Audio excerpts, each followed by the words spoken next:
Assalamualaikum warahmatullahi wabarakatuh. Salam hangat dari saya, Pak Degara. Semoga teman-teman yang mendengarkan diberikan kesehatan dan rizki yang cukup. Kali ini Pak De akan menceritakan sebuah cerita tentang pendakian. Sebelum mulai ceritanya, jangan lupa klik subscribe dan tekan juga lonceng notifikasinya agar bisa mendengarkan lebih banyak kisah dari saya.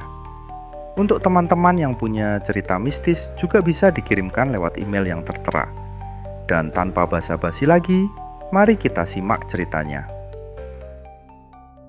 Bayu menghidupkan mesin mobilnya, memecah keheningan pagi di sebuah kota kecil di Jawa Tengah.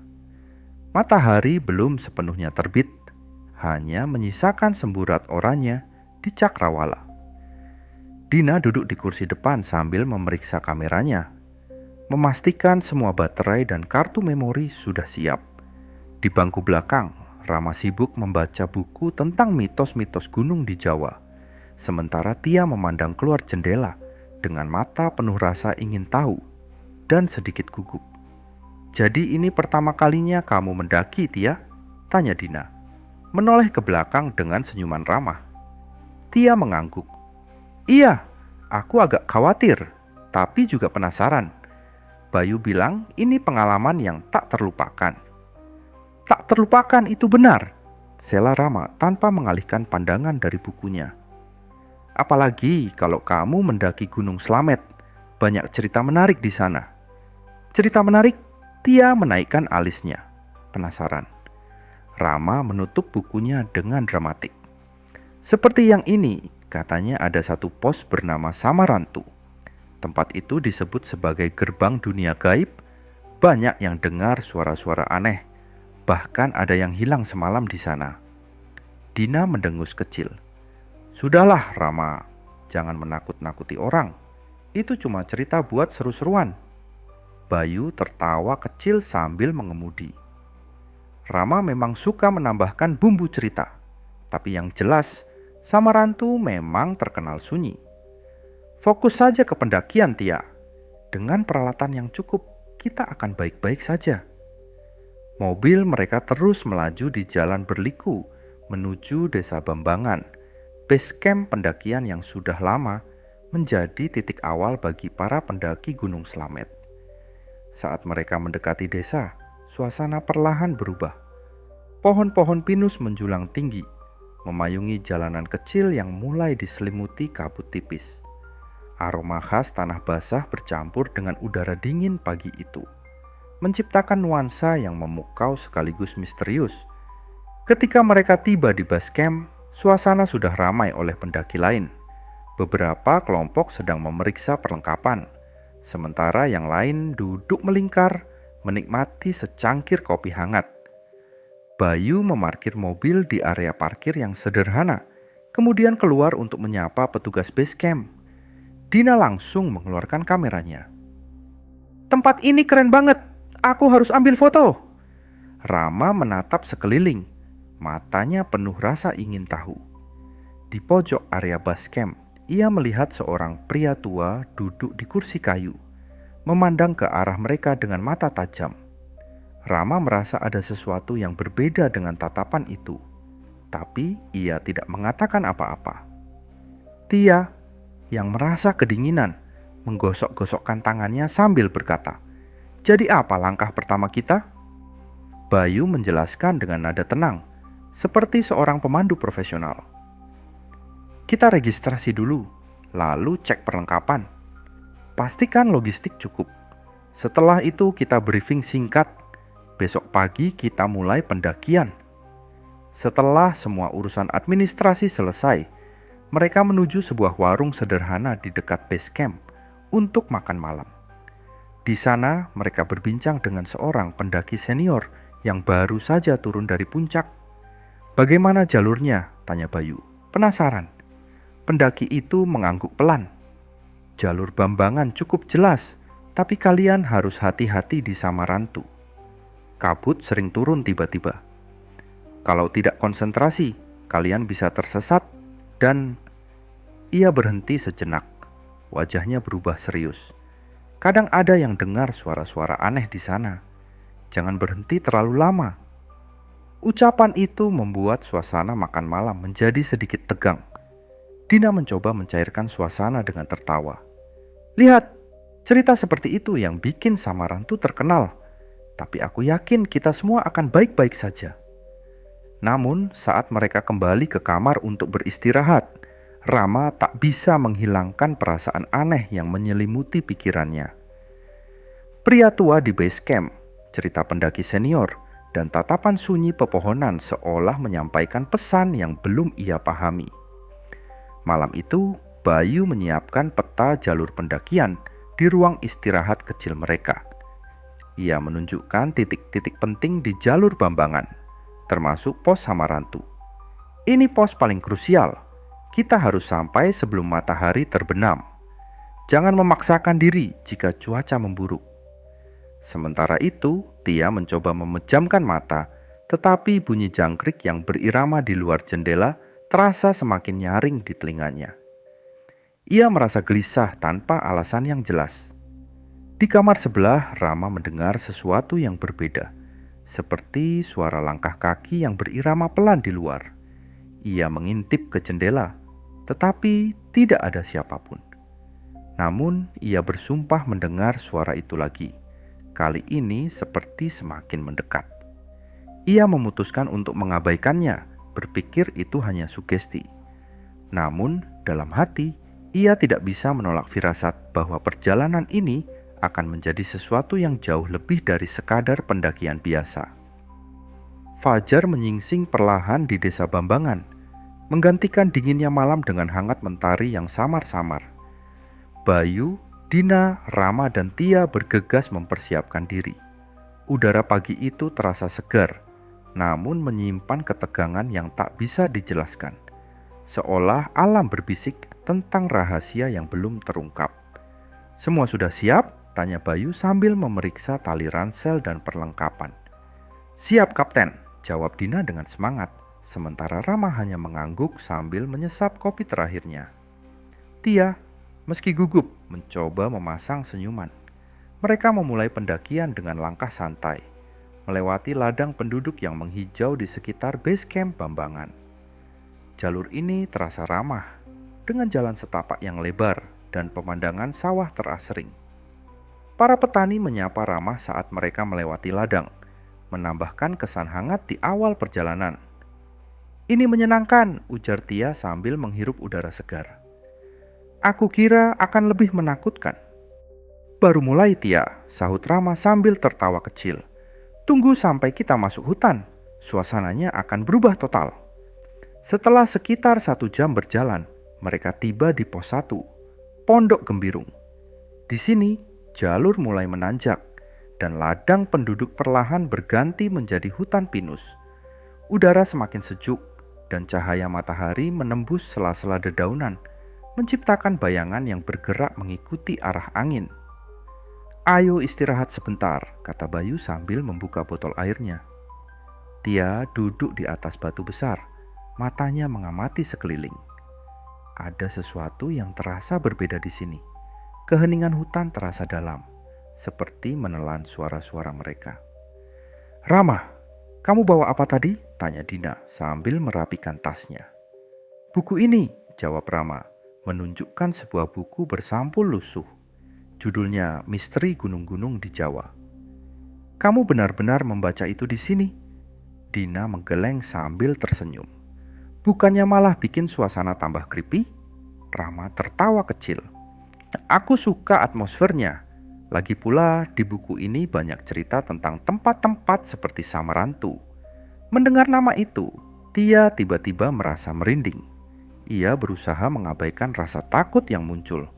Tetapi bayangan samar cerita tadi malam kembali menghantui pikirannya. Perjalanan dari pos 2 ke pos 3 membawa mereka lebih dalam ke jantung hutan. Jalur mulai menanjak tajam, dengan akar-akar pohon mencuat dari tanah, seolah menjadi rintangan alami. Dina beberapa kali berhenti untuk mengambil foto, mengagumi keindahan lumut hijau yang menyelimuti batang pohon. Namun, suasana berubah saat mereka semakin mendekati pos 3. Kabut tipis mulai turun, melayang di antara pepohonan seperti selimut lembut yang mencekik. Suara burung hutan yang sebelumnya menemani langkah mereka kini menghilang. "Kenapa mendadak jadi sepi ya?" tanya Dina, memecah keheningan. "Karena kita sudah mulai mendekati Samarantu," jawab Rama sambil tersenyum tipis. Bayu melirik Rama dengan tajam. "Sudahlah Rama, jangan mulai lagi." Rama mengangkat tangan, berpura-pura menyerah.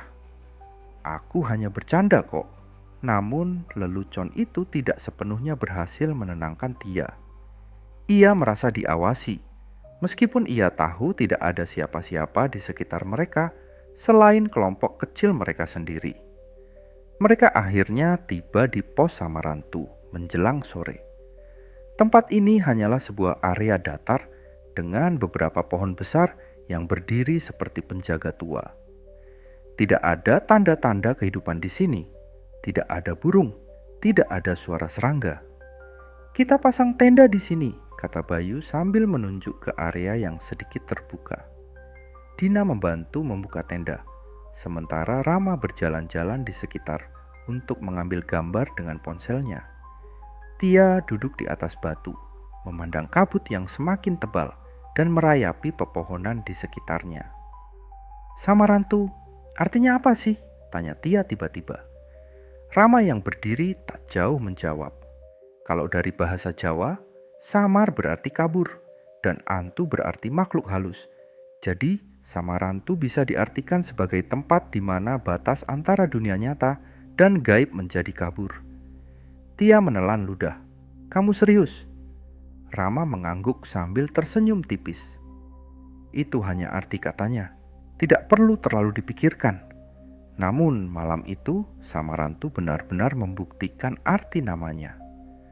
Ketika malam tiba, kabut semakin tebal menyelimuti tenda mereka seperti tirai putih yang tidak tembus cahaya. Angin bertiup lembut, tetapi udara terasa lebih dingin dari seharusnya. Mereka berkumpul di depan tenda, berbagi cerita sambil menikmati makanan sederhana yang mereka bawa. "Ini malam yang sempurna untuk cerita horor," ujar Rama sambil tersenyum jahil. Dina menimpali. "Tidak, terima kasih. Aku lebih suka menikmati bintang. Sayangnya kabut ini merusak segalanya." Namun, malam itu tidak membutuhkan cerita horor untuk menakutkan mereka. Sekitar pukul 11 malam mereka mendengar suara langkah kaki di sekitar tenda. Perlahan, tapi jelas, seperti seseorang yang berjalan tanpa tujuan. "Bayu, kamu dengar itu?" bisik Tia, suaranya gemetar. "Iya." Bayu mengangkat tangan, meminta semua diam. Mereka mendengarkan dengan seksama.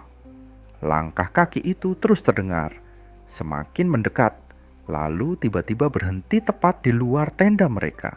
Dina yang duduk paling dekat dengan pintu tenda mengintip keluar. Tidak ada siapa-siapa. Namun saat ia memalingkan wajah, sesuatu menarik perhatiannya. "Bayu, Rama, kalian lihat itu?" Dina menunjuk ke arah hutan, matanya membelalak. Di kejauhan, di antara pepohonan yang diselimuti kabut, terlihat bayangan hitam berdiri mematung. Tidak bergerak, tidak berwajah, hanya ada, seperti menatap ke arah mereka. Bayangan hitam itu berdiri kaku di antara pepohonan, nyaris tak bergerak. Kabut tipis yang bergulung di sekitarnya membuat sosoknya semakin samar, seolah-olah hanya ilusi yang dimainkan oleh hutan. Namun, sesuatu dalam cara bayangan itu diam terasa sangat nyata dan tidak wajar. Dina yang pertama kali melihatnya masih terpaku di tempat, suaranya tercekat. Itu apa?" bisiknya terlalu pelan untuk didengar oleh yang lain. "Tunggu, apa yang kamu lihat?" tanya Bayu, mendekatinya dengan hati-hati. Dina mengangkat jarinya, menunjuk ke arah bayangan. Di sana, ada sesuatu di antara pohon. Mendengar itu, Rama segera mengambil senter dari sakunya dan menyorotkan cahayanya ke arah yang dimaksud. Namun, yang terlihat hanya pepohonan dan kabut. Tidak ada bayangan hitam. Tidak ada tanda-tanda seseorang. "Tidak ada apa-apa, Dina," kata Rama sambil tertawa gugup. "Mungkin cuma efek kabut." Tapi tadi aku jelas-jelas melihatnya. Dina bergumam, tapi ia memilih untuk tidak berdebat. Tia, yang sudah gelisah sejak awal, kini semakin ketakutan. Ia menarik lengan Bayu. Aku tidak mau di sini. Kita turun saja sekarang. Bayu menggeleng, mencoba menenangkan mereka semua. Tia, tenang. Kita tidak bisa turun sekarang. Malam sudah larut. Jalur terlalu berbahaya. Tetap di tenda. Jangan terpancing sugesti. Samarantu memang sering membuat orang merasa seperti ini. Kita aman selama tetap bersama. Mereka memutuskan untuk kembali ke dalam tenda, berusaha mengabaikan kegelisahan yang menggantung di udara. Dina memasang ekspresi tegar, meskipun hatinya masih tergetar oleh bayangan tadi. Rama berusaha bersikap santai, tetapi tangan yang memegang bukunya sedikit gemetar. Di dalam tenda, mereka mencoba untuk tidur. Namun, Samarantu tampaknya tidak ingin membiarkan malam berlalu dengan tenang. Sekitar pukul 2 dini hari, suara langkah kaki kembali terdengar. Kali ini, suara itu jelas lebih dekat, seperti seseorang sedang berjalan melingkari tenda mereka. Langkah itu pelan, berirama, tetapi terasa berat. Tia menahan napas, air mata mulai mengalir di pipinya. Ia memegang erat tangan Bayu. Bayu! Aku takut, bisiknya. Bayu memasang ekspresi tegas, meskipun dadanya sendiri terasa sesak. Ia meraih pisau lipat kecil dari saku ranselnya, berjaga-jaga.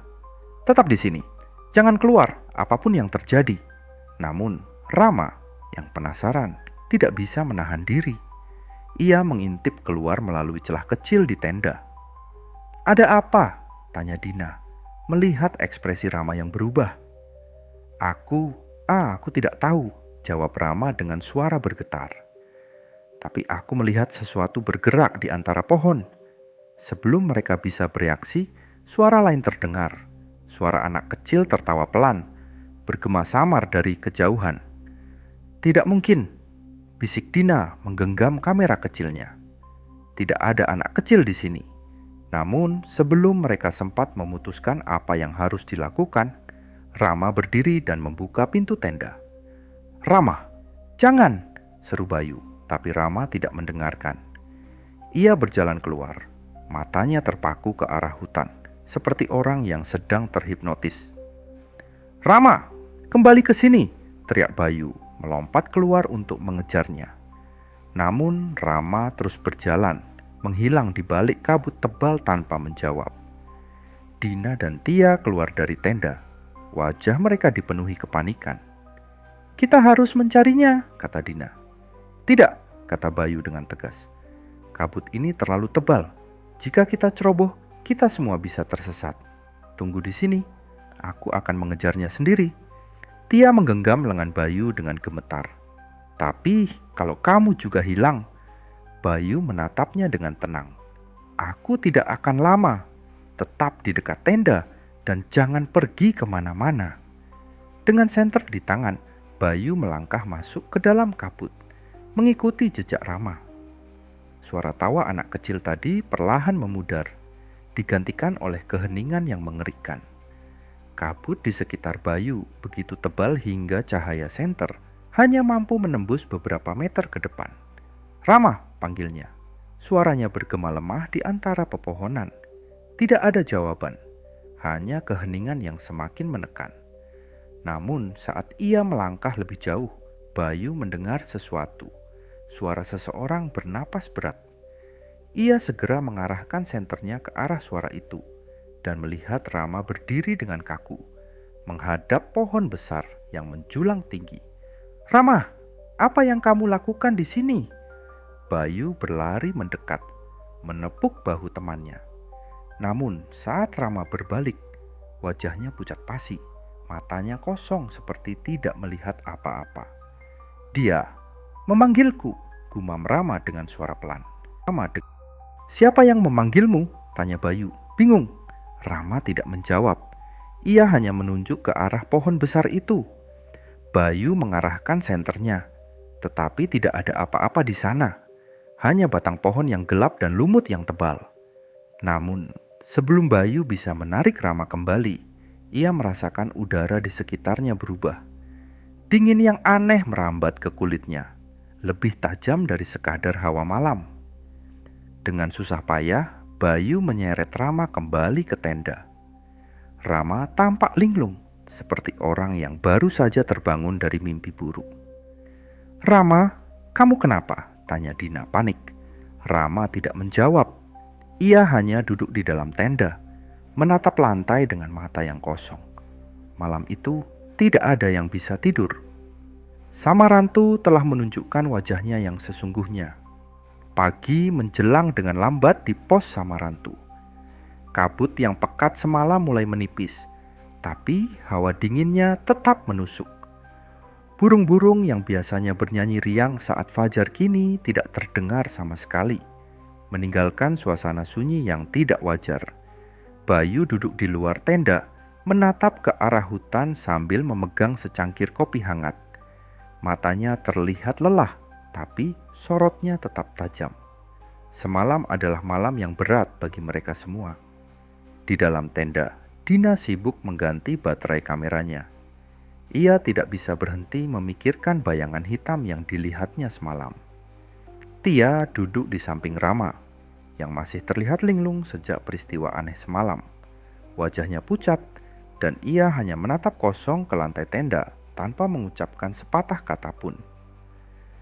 "Dia belum bicara sama sekali?" tanya Dina dengan nada khawatir. Tia menggeleng. Hanya itu yang dia lakukan sejak Bayu membawanya kembali. Dina menoleh ke Bayu yang masih di luar. "Apa menurutmu dia baik-baik saja?" Bayu mengangguk pelan.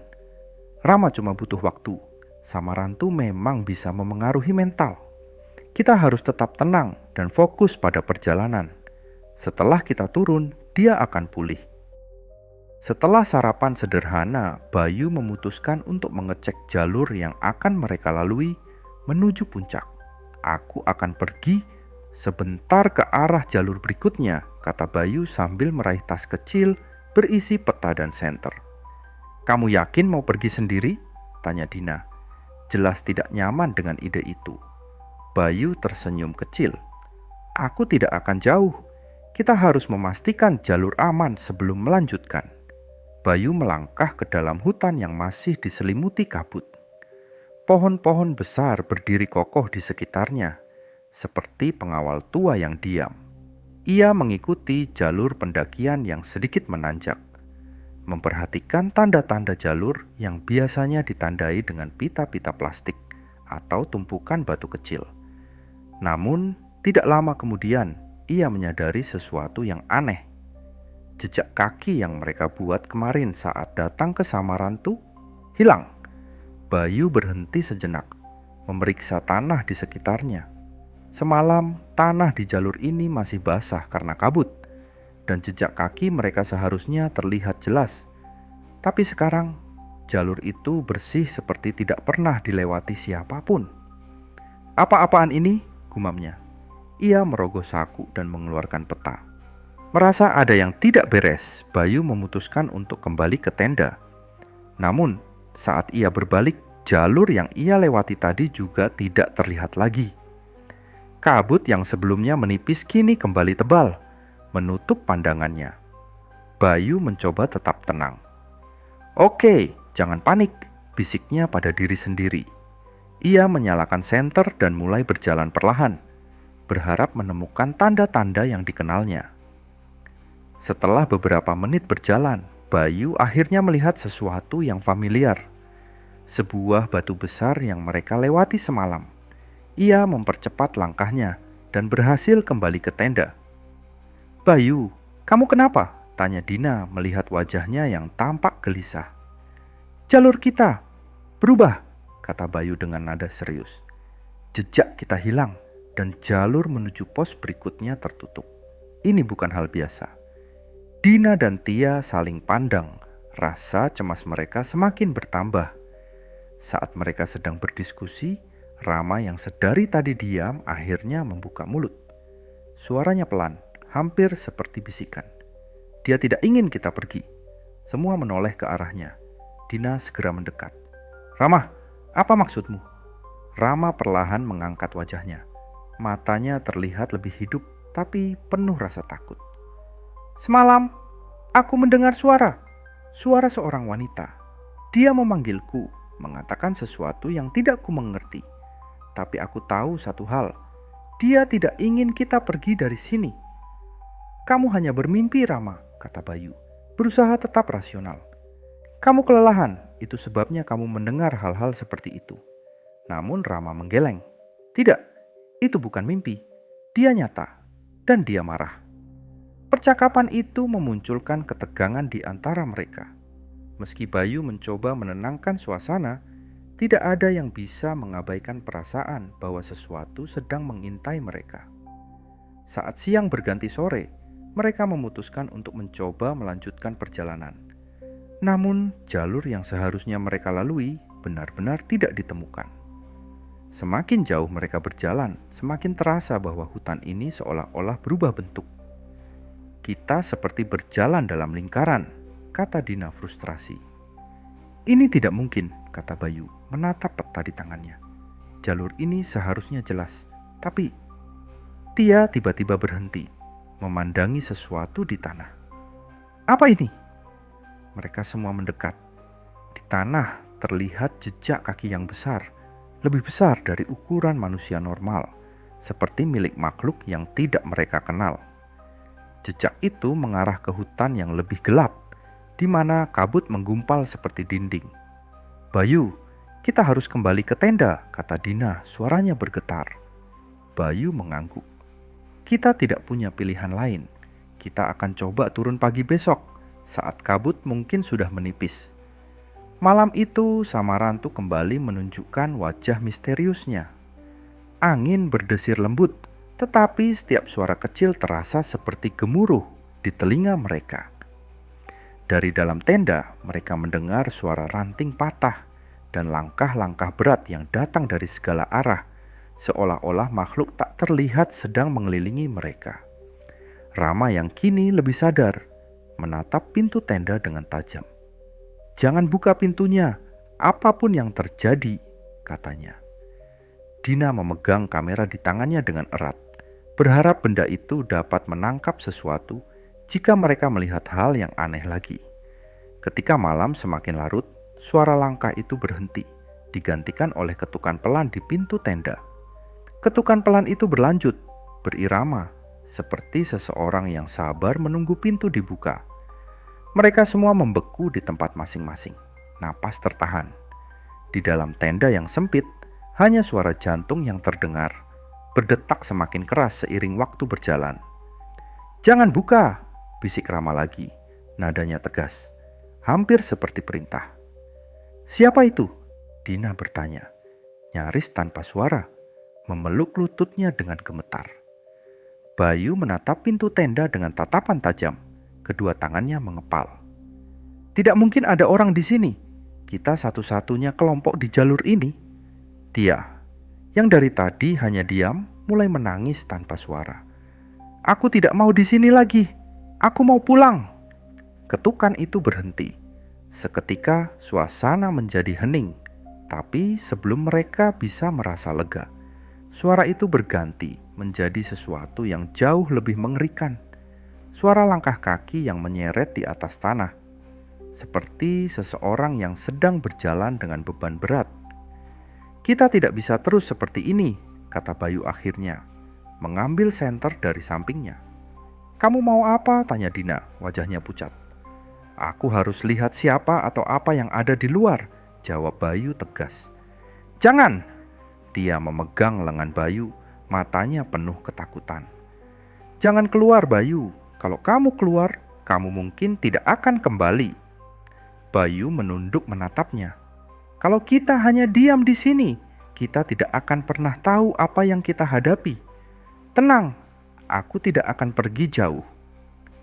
Sebelum ada yang bisa menghentikannya lagi, Bayu membuka pintu tenda sedikit, cukup untuk mengintip keluar.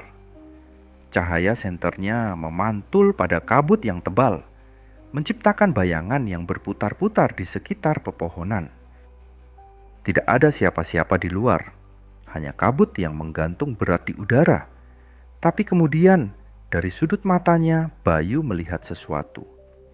Di kejauhan, di antara pohon-pohon yang menjulang, ada sosok samar yang berdiri diam. Bayu memfokuskan senternya ke arah sosok itu. Tapi semakin lama ia menatapnya, semakin aneh rasanya. Sosok itu tampak seperti seorang wanita, mengenakan pakaian putih yang panjang, tetapi wajahnya tidak terlihat jelas. Kabut seolah-olah membungkusnya, membuatnya menjadi bagian dari hutan. "Siapa di sana?" seru Bayu, mencoba menyembunyikan kegugupannya. Tidak ada jawaban. Sosok itu hanya berdiri diam, seperti menunggu. Dari dalam tenda, Dina memanggilnya pelan. "Bayu, kembali masuk. Jangan tinggal di luar terlalu lama."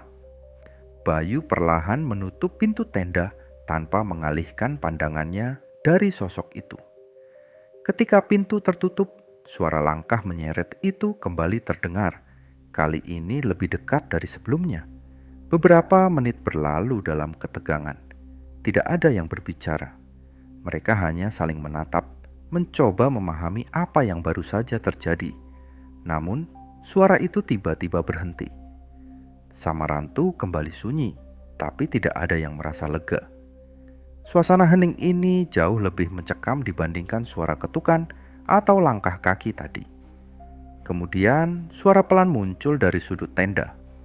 Sebuah bisikan nyaris tak terdengar. "Kalian tidak seharusnya di sini." Suara itu seperti datang dari mana-mana sekaligus. Dina memegang kamera di tangannya dengan erat, berharap benda itu bisa menangkap sesuatu. "Kalian dengar itu?" tanya Tia. Suaranya bergetar. Mereka semua mengangguk. Bisikan itu terdengar lagi. Kali ini lebih jelas. "Pergilah sebelum terlambat." Dina yang panik langsung menghidupkan kamera dan mulai merekam. Ia mengarahkan lensa ke sekeliling tenda, berharap menangkap apapun yang bisa menjelaskan suara itu. Ketika ia melihat layar kecil kameranya, matanya membelalak. Ada sesuatu di sana, bayangan hitam yang tidak terlihat oleh mata telanjang. Bayangan itu bergerak pelan, mendekati mereka. "Bayu, lihat ini." Dina menyerahkan kamera padanya. Bayu memandang layar kamera dengan serius. Bayangan itu terus bergerak, membentuk sosok yang lebih jelas. Itu adalah seorang wanita dengan wajah yang tidak bisa dikenali, seperti diselimuti kabut. "Kita harus keluar dari sini," kata Bayu dengan suara rendah, mencoba menyembunyikan rasa paniknya. "Kita tidak aman di sini." Mereka memutuskan untuk keluar dari tenda dan mencoba menemukan jalur turun. Meskipun malam masih gelap, Bayu memimpin dengan Dina dan Tia di belakangnya. Rama tetap diam, tapi langkahnya perlahan mengikuti yang lain. Namun, semakin mereka berjalan, semakin terasa bahwa hutan ini tidak ingin melepaskan mereka. Jalur yang mereka ikuti tadi siang kini menghilang lagi, digantikan oleh semak-semak yang tidak mereka kenali. Bayu berhenti, mencoba membaca peta. Ini tidak masuk akal. Kita sudah berjalan ke arah yang benar, tapi jalurnya tetap tidak ada. "Bayu, aku rasa kita tersesat," kata Tia dengan nada putus asa. Dina memegang kamera di tangannya dengan erat, terus merekam. "Aku tidak tahu apa yang sedang terjadi, tapi kita harus tetap bersama." Di tengah kebingungan, mereka kembali mendengar bisikan itu. Kali ini, bisikan itu jelas berasal dari sekitar mereka. Seolah-olah ada banyak orang yang berbicara sekaligus. "Kalian tidak bisa pergi. Kalian milik kami sekarang." Bayu mengarahkan senter ke segala arah, tetapi tidak ada apa-apa. "Siapapun kalian, tunjukkan diri kalian," teriaknya. Hutan tetap sunyi, tapi di tengah ketakutan itu, Rama tiba-tiba berbicara. "Kita harus mengikuti mereka." Semua menoleh padanya. "Apa maksudmu?" tanya Dina. Rama menatap mereka dengan mata yang tampak lebih jernih daripada sebelumnya. "Mereka tidak akan membiarkan kita pergi. Satu-satunya cara adalah mengikuti apa yang mereka inginkan." Bayu menggeleng. "Itu gila. Kita tidak tahu apa yang mereka inginkan." Tapi kita juga tidak bisa tetap di sini, kata Rama, nadanya tegas. Jika kita melawan, mereka hanya akan membuat kita tersesat selamanya. Kabut perlahan mereda saat mereka melanjutkan perjalanan. Bayu dengan peta di tangan terus mencoba menenangkan kelompok meski rasa takut menggantung seperti bayangan gelap di hati mereka. Rama berjalan di depan, diam tapi langkahnya mantap, seperti ia tahu apa yang sedang dilakukannya. Rama, kamu yakin ini jalannya? Tanya Bayu. Suaranya rendah namun tegas. Rama mengangguk tanpa menoleh. Aku tidak yakin, tapi aku merasa mereka ingin kita ke sini. Siapa mereka? Desak Dina. Makhluk-makhluk yang tinggal di hutan ini, jawab Rama, hampir seperti berbisik. Kita harus mencapai puncak, di sanalah semua ini akan berakhir. Jalur yang mereka lalui semakin aneh. Pohon-pohon di sekitar mereka berubah bentuk, batangnya melengkung tidak wajar. Cabangnya menjuntai seperti lengan yang mencoba meraih. Setiap langkah terasa berat, bukan hanya karena medan, tetapi juga karena hawa dingin yang semakin menusuk. Tia memeluk dirinya sendiri, gemetar. Aku tidak suka tempat ini. Rasanya seperti kita sedang diawasi. Bayu berusaha tetap fokus. Ia melirik ke arah Dina yang terus merekam dengan kameranya. Kamu masih punya baterai cukup? Dina mengangguk. Ya, tapi aku tidak tahu apa yang sebenarnya kita cari. Jawaban, kata Bayu. Kita butuh jawaban tentang apa yang terjadi di sini. Setelah berjalan selama beberapa jam, mereka mulai melihat tanda-tanda bahwa mereka mendekati puncak. Angin menjadi lebih kencang, kabut menipis, dan mereka bisa merasakan dataran yang lebih terbuka di depan mereka.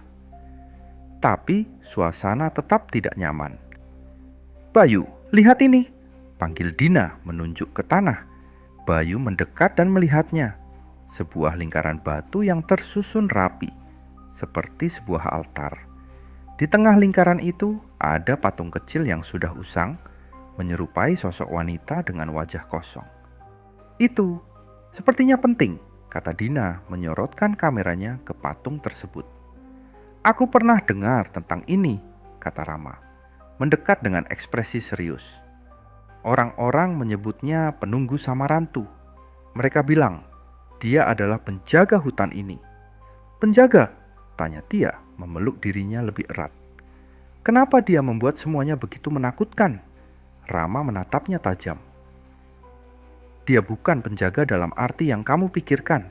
Dia menjaga agar yang tidak diinginkan tidak pergi. Tiba-tiba, angin kencang bertiup dari arah bawah gunung, membawa suara seperti rintihan. Tia menjerit dan memegang tangan Dina. Bayu berdiri dengan gugup, menatap sekeliling. Kemudian, tanah di bawah mereka mulai bergetar. Pohon-pohon di sekitar bergoyang, meski tidak ada angin yang menyentuh mereka. Bayu, kita harus pergi sekarang, teriak Dina.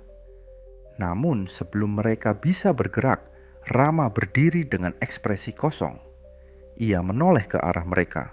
Matanya tampak seperti tidak melihat. Aku tahu apa yang harus kulakukan, katanya dengan suara yang tidak seperti dirinya. Rama, jangan bodoh. Bayu mencoba mendekatinya, tetapi Rama mundur ke tepi tebing. Ini semua karena aku, bisik Rama. Aku yang membuat mereka marah, dan aku harus memperbaikinya. Sebelum ada yang sempat menghentikannya, Rama melompat ke dalam jurang, meninggalkan mereka dalam keheningan yang memekakkan.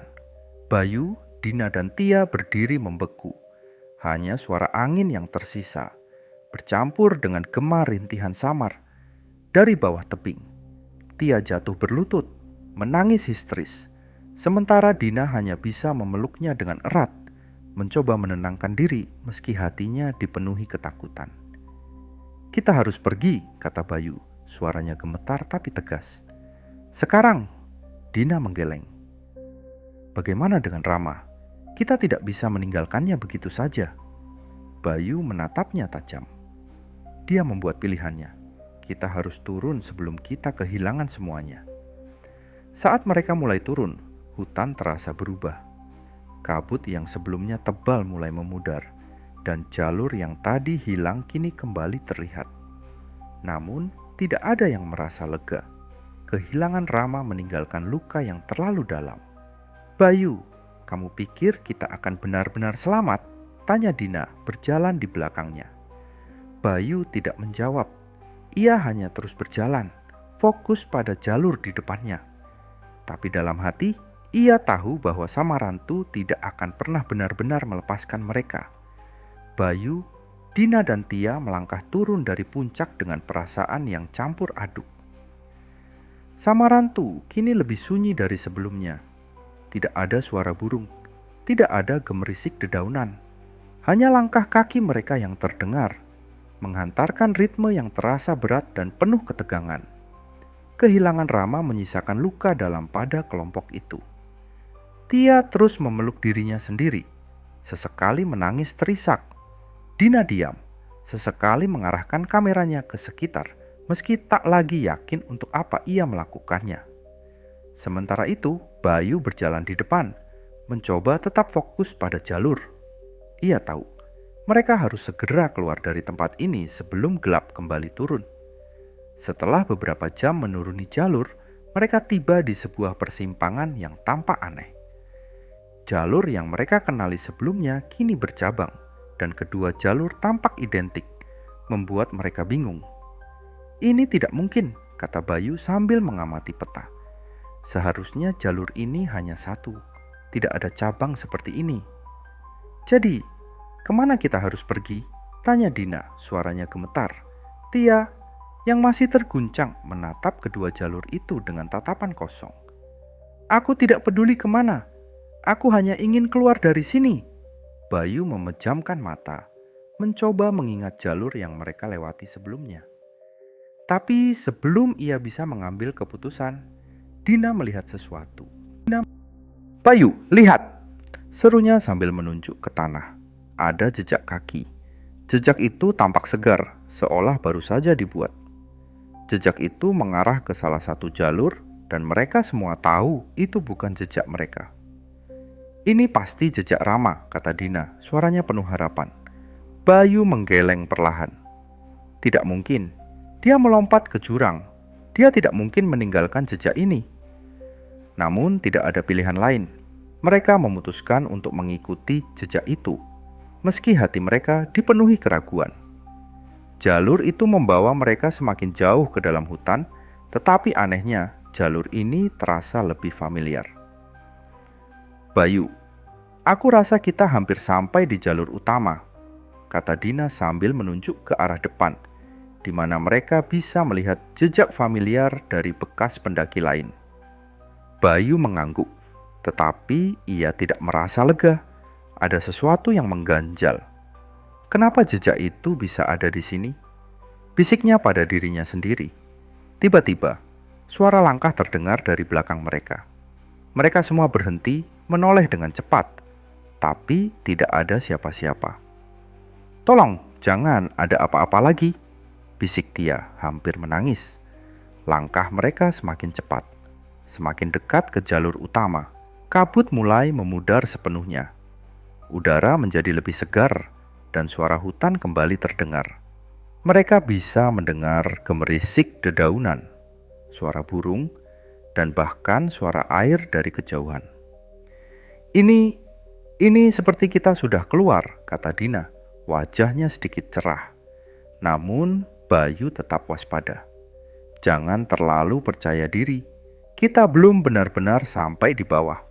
Saat mereka mencapai jalur utama, mereka bertemu dengan kelompok pendaki lain yang sedang beristirahat di pos. Pendaki itu memandang mereka dengan heran. "Kalian dari mana?" tanya salah satu pendaki. "Dari atas, dari Samarantu," jawab Bayu sambil menghela napas berat. Pendaki itu menatap mereka dengan ekspresi aneh. "Kalian pasti salah jalur. Samarantu sudah ditutup untuk pendakian bertahun-tahun. Tidak ada yang seharusnya melewati sana." Bayu tidak menjawab. Ia hanya menatap Dina dan Tia, mencoba memahami apa yang sebenarnya telah mereka alami. Dina menyalakan kembali kameranya, memeriksa hasil rekaman sepanjang perjalanan mereka. Namun, ketika ia memutar video, wajahnya memucat. "Bayu, ini aneh," katanya pelan. "Apa yang aneh?" tanya Bayu mendekat. Dina memperlihatkan layar kamera. Semua rekaman sejak mereka berada di Samarantu kosong. Tidak ada suara, tidak ada gambar. Hanya layar hitam dengan suara samar yang terdengar seperti bisikan jauh. "Aku yakin aku merekam semuanya," kata Dina, panik. Bayu mengambil kamera itu, memeriksa sendiri. Bisikan di rekaman semakin jelas, membentuk kata-kata yang menakutkan. "Kalian tidak pernah benar-benar pergi. Mereka berhasil turun hingga ke base camp dengan selamat, tetapi sesuatu terasa salah." Ketika mereka melapor kepada petugas, mereka ditanyai tentang jumlah anggota kelompok mereka. "4 orang kan?" tanya petugas itu. Bayu mengerutkan kening. "Tidak, hanya 3. Kami bertiga yang turun." Petugas itu terlihat bingung. Tapi pendaki lain bilang mereka melihat 4 orang di jalur. 1 pria berjalan di belakang kalian.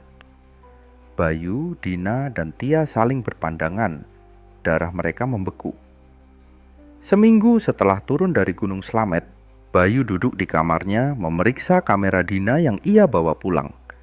Ia mencoba memahami apa yang terjadi, mencoba menemukan petunjuk tentang sosok misterius yang mungkin mengikuti mereka. Ketika ia memutar ulang video terakhir, ia melihat sesuatu. Tepat di detik terakhir sebelum layar menjadi gelap, ada bayangan samar yang berdiri di belakang mereka. Sosok seorang pria yang mengenakan pakaian pendakian dengan wajah yang tidak terlihat jelas. Bayu mematikan kamera, jantungnya berdebar kencang. Dalam hati, ia tahu bahwa Samarantu telah meninggalkan jejak abadi dalam hidup mereka. Hutan itu telah melepaskan mereka, tetapi sebagian dari mereka tetap tertinggal di sana, bersama suara kabut dan bisikan-bisikan samar. Why don't skeletons fight each other? They don't have the guts.